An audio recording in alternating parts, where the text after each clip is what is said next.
Madame, Monsieur, bonsoir et bienvenue dans le 20h de TFM. Dans l'actualité de ce lundi, plus de 20 morts, une dizaine de blessés.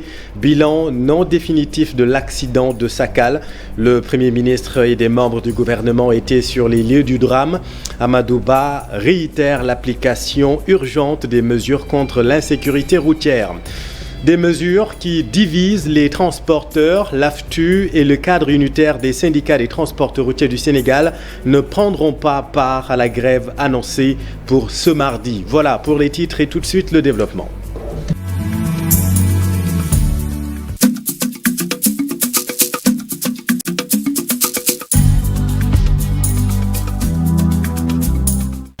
Certains blessés luttent encore pour rester en vie. L'accident survenu ce matin, peu après 5 heures, à Sakal a fait plus de 20 morts et une dizaine de blessés. Le Premier ministre Amadou Ba est allé au chevet de ces rescapés. Amadou Ba a réitéré la nécessité d'appliquer les mesures contre l'insécurité routière. Le voici avec Thierno Fall.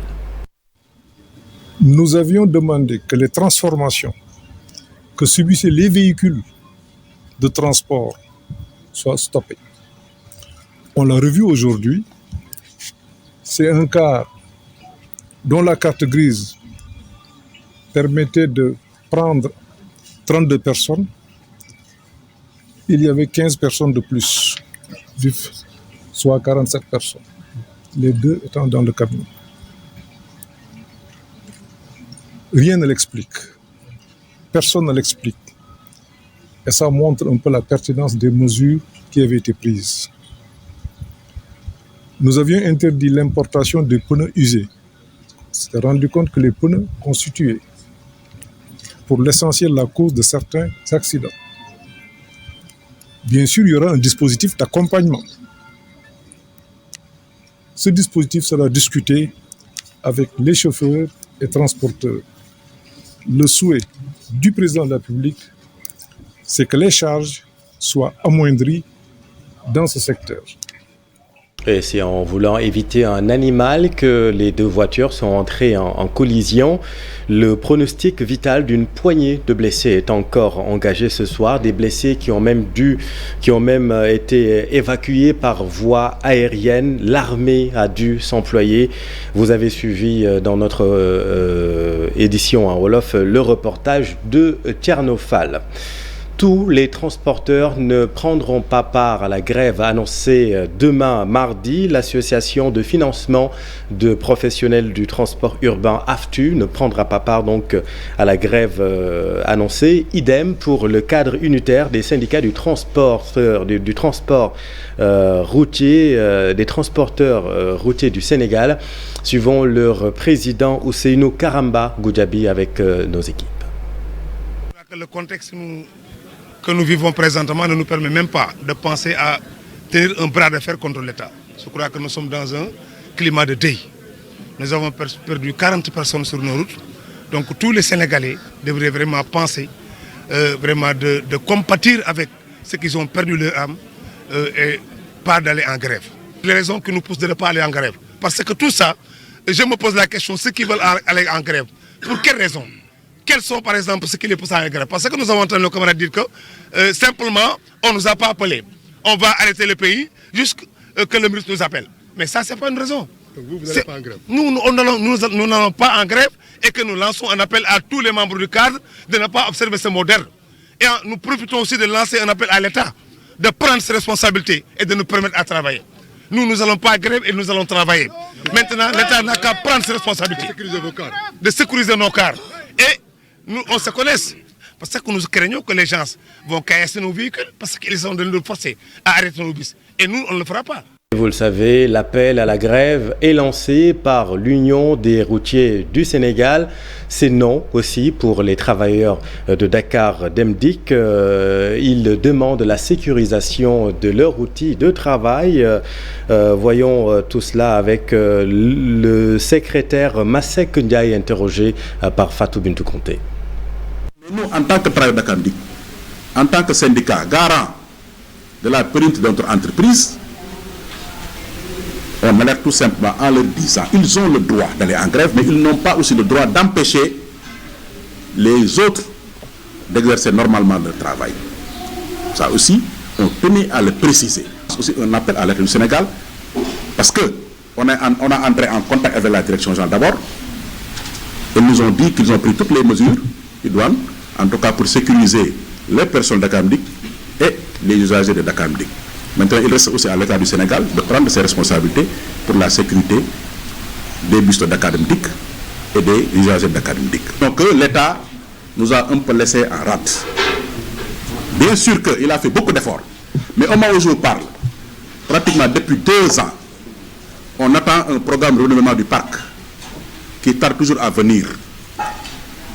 Et je pense qu'aujourd'hui, c'est le moment, encore une fois, d'alerter, de monter encore au créneau pour demander au président Macky Sall l'accélération du processus d'acquisition des 1400 bus Iveco. Et je pense aujourd'hui, c'est la seule solution pour régler définitivement le problème du transport au Sénégal.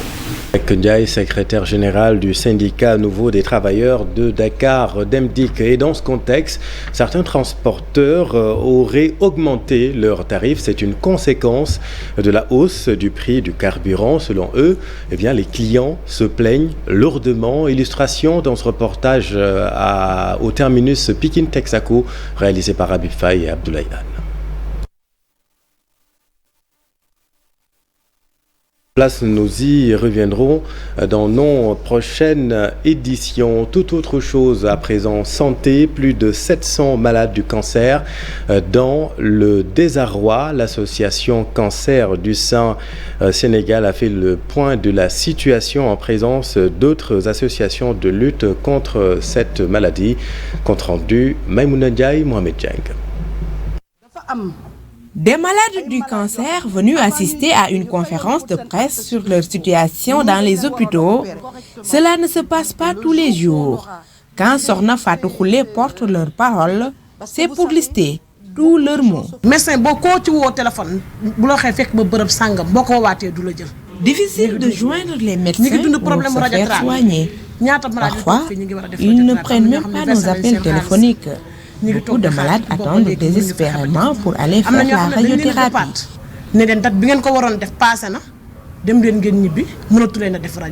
Entre radiothérapie non fonctionnelle et scanner en panne, c'est la croix et la bannière pour suivre normalement son traitement. Il faut souligner que c'est la énième panne que cet appareil subit. Toutes ces pannes ont pour conséquence de ne pas pouvoir prendre en charge plus de 700 patients qui ont une indication en radiothérapie, ce qui a entraîné beaucoup de pertes en vies humaines. Les chanceux iront dans le centre privé pour une radiothérapie à 2 millions ou plus. À Touba aussi, l'association Cancer du sein Sénégal dénonce des manquements. Des fonctionnaires de la santé, des techniciens ont été affectés à Touba. Ils ont reçu leurs affectations depuis certains fin août, d'autres début septembre, n'ont toujours pas rejoint Touba. Beaucoup d'émotions sur le visage de Diarra Gueye Kébé quand elle lance un appel à l'État du Sénégal. Nous venons encore une fois relancer un cri du cœur pour vous dire que vos enfants sont en train de mourir. Nous pleurons tous les jours des malades que nous perdons et que nous continuerons de perdre si rien n'est fait.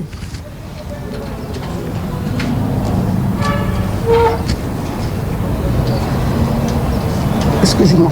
Pour rappel, le 11 août 2022, les associations de lutte contre le cancer avaient envoyé une correspondance au chef de l'État pour lui parler des problèmes des malades. Mais les inquiétudes demeurent toujours. Merci Maïmouna. Le district sanitaire de Kaolack a abrité un comité départemental de développement, comité axé sur la relance du programme élargi de vaccination pour lutter efficacement contre les maladies telles que la Covid-19, la tuberculose ou encore la rougeole. Docteur Ndien Seck, médecin-chef du district avec notre équipe à Kaolack. Le préfet du département de Kaolack a convoqué une réunion du comité départemental de développement qui est axé sur la relance du programme élargi de vaccination intégrant la vaccination contre la Covid.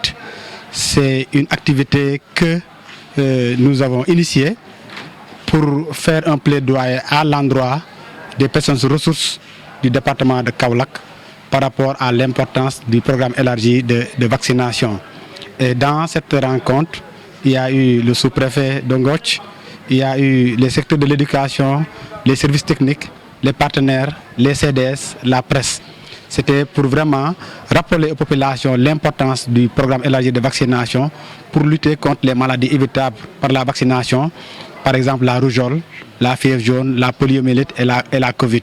Et donc pendant cette rencontre, vraiment, nous avons atteint notre objectif parce que tous les participants se sont engagés et se sont mobilisés pour vraiment relancer la vaccination au niveau du sanitaire de Kaolack. Aussi, nous allons continuer le plaidoyer au niveau des chefs religieux, au niveau de tous les porteurs de voix, au niveau du district sanitaire de Kaolack. Vont aussi chacun, en ce qui le concerne, en collaboration avec les Badianogor, l'association des relais, pour que tous les porteurs de voix puissent être sensibilisés et impliqués dans la mobilisation de la communauté. À défaut de carte sanitaire, c'est ce qui est noté chez les vendeurs des denrées alimentaires à Joal. Le constat a été fait par le service d'hygiène lors d'une opération menée la nuit dernière. Compte rendu Ndeye Matidieng, Mamadou Gueye.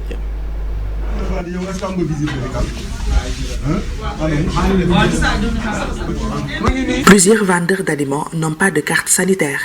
C'est ce que révèle ce contrôle du service d'hygiène dans la commune de Joal. Cela après des alertes liées à des cas de toxi-infection alimentaire dans le département. On a vu de manière vraiment disparate des personnes qui détiennent effectivement des visites médicales. Par contre, il y a certains qui n'ont pas ce papier qui est extrêmement important. Donc nous avons vu aussi que les conditions de désinfection du matériel aussi ne sont pas réunies. La vente des produits alimentaires est plus fréquente le soir. C'est ce qui explique cette opération nocturne. Maintenant, en 2023, vraiment, c'est des instructions fermes que j'ai données au chef de sous-brigade pour que de manière très régulière, qu'il fasse des contrôles lors de la nuit. C'est souvent des personnes vraiment qui ne respectent pas les bonnes pratiques d'hygiène. Et si on ne respecte pas les bonnes pratiques d'hygiène, c'est vraiment des intoxications alimentaires qui seront là. Des recommandations sont faites aux vendeurs pour éviter les intoxications alimentaires. Une solution avec de l'eau plus un détergent, une solution avec de l'eau plus un désinfectant, mais une solution avec de l'eau simple.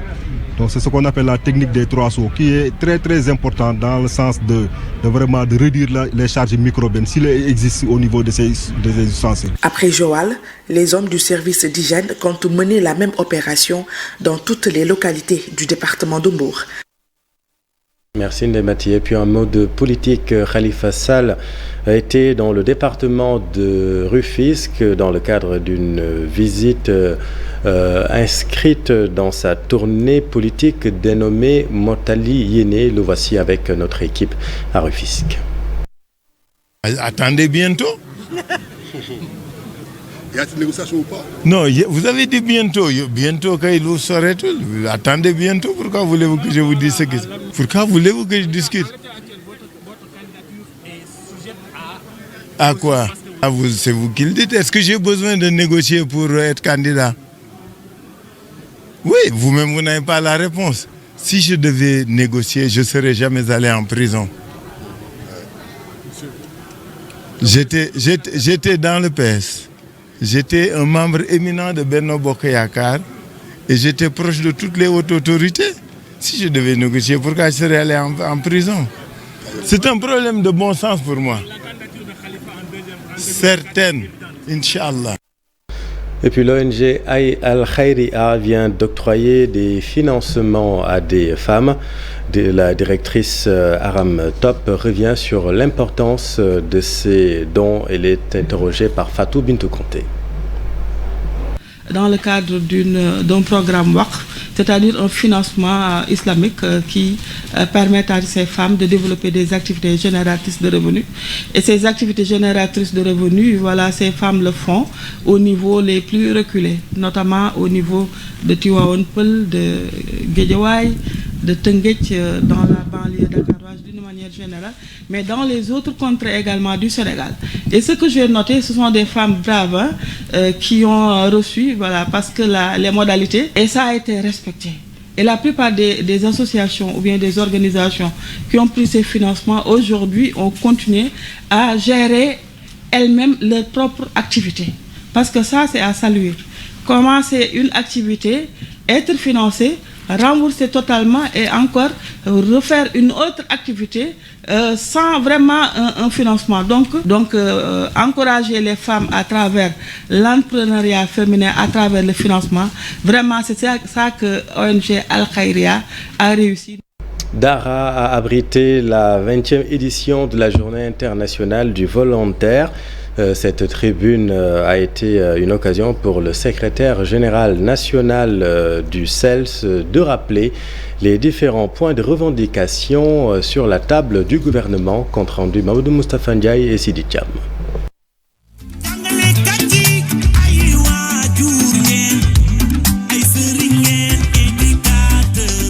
C'est par la chanson dédiée aux enseignants de Youssou Ndour que s'est ouverte la 20e édition de la Journée internationale du volontariat organisée à Dara Djolof. Un moment de ferveur et de communion qui a réuni acteurs et partenaires de l'éducation. Nous avons vu des enseignants très engagés, très heureux de se retrouver et de communier. Mais mieux, nous avons vu des enseignants tout à fait satisfaits, également qu'à travers la foire que nous avons organisée ce matin, les sections, les départements ont eu la chance, l'opportunité d'échanger des produits. Mais ça a également été un cadre pour les enseignants d'échanger, de communier, de partager les expériences liées à leur pratique de classe. Dans les discours, les orateurs sont revenus sur les difficultés rencontrées au quotidien par les enseignants dans l'exercice de leurs fonctions, surtout dans leur carrière professionnelle. Ce qui a motivé, selon le secrétaire général national du CELS, le dépôt d'un préavis de grève. Au-delà de la revalorisation des salaires, des questions urgentes se posent et s'imposent à nous. La question des décisionnaires, la question des 5000 enseignants, la question des chargés de cours, la question du nombre d'enseignants qui est déficitaire dans les écoles et d'autres aspects. Nous avons l'impression aujourd'hui, en tout cas nous sommes tentés de dire que nous avons le sentiment d'un devoir accompli. Le ministre du Développement communautaire, Samba Ndiobé-Ka, maire de la commune de Dara, parrain de la GIV 2023, a mis l'accent sur la mission sacerdotale de l'enseignant qui consiste à former des citoyens aptes à développer le pays. Soldats du savoir, votre courage, votre abnégation, votre patriotisme au vrai sens du terme n'ont pas de prix. J'ai très bien noté vos différentes revendications. J'ai bien écouté, bien entendu, et sachez que le nécessaire sera fait. La Journée internationale du volontariat a été aussi un véritable rendez-vous culturel. Différentes facettes de la culture ont été revisitées au grand bonheur des enseignants.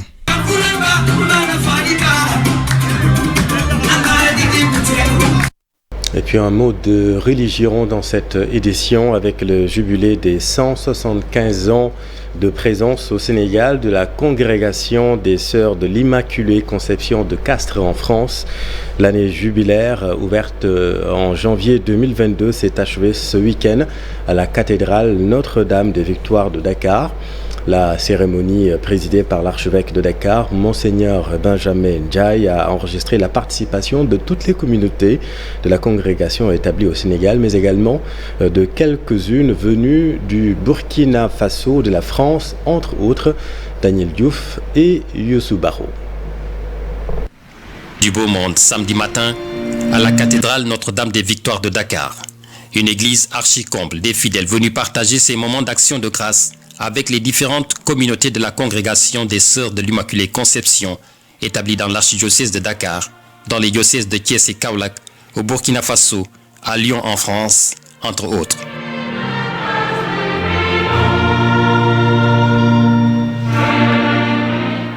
Une messe d'action de grâce présidée par son Excellence Monseigneur Benjamin Ndiaye pour célébrer les 175 ans de présence au Sénégal de la congrégation des Sœurs de l'Immaculée Conception, 1848-2023. 175 ans. Voilà un joli bail qui m'a fait penser à ces paroles du psaume 91. Vieillissant, il fructifie encore. Il garde sa sève et sa verdeur. La très belle prière que vous avez composé pour la circonstance traduit bien la dimension spirituelle que vous donnez à l'événement, à la fois comme action de grâce et comme projection sur l'avenir, toujours en vue de la mission. La congrégation est fondée en 1836 en France, mais c'est en 1848 qu'elle débarque sur l'île de Gorée, où elle est d'abord accueillie par les sœurs de Saint-Joseph de Cluny, avant de s'installer sur le continent la même année. Depuis ce temps, ces sœurs communément appelées les sœurs bleues de Castres se consacrent à l'évangélisation, à la formation dans l'éducation, la santé, la pastorale sociale, pour rester dans l'esprit de la fondatrice de l'institution. L'archevêque de Dakar rappelle ses dispositions à ces 4 nouvelles sœurs qui s'engagent au sein de cette congrégation. Chers futurs prophètes, dans l'exercice du charisme de votre congrégation, avec vos aptitudes, vos formations et vos expériences, vous serez dans l'Église Communion, fidèle à l'intuition spirituelle de votre fondatrice, en étant ouverte aux signes des temps et aux attentes des hommes et des femmes d'aujourd'hui. C'est le 11 janvier 2022 que la congrégation des Sœurs de l'Immaculée Conception a ouvert l'année jubilaire au Sénégal. 175 ans de présence dans ce pays. La cérémonie religieuse sanctionnée par un après-midi culturel, ici, dans l'enceinte de l'institution Notre-Dame de l'Immaculée Conception de Dakar, animée entre autres par des élèves de l'établissement.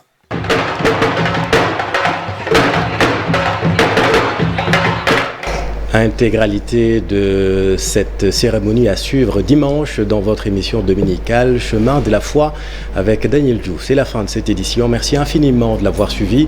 L'info continue dans Soir d'info avec Sarah Cissé et son invité ce soir. Restez avec nous. Vous êtes au bon endroit. Bonne soirée.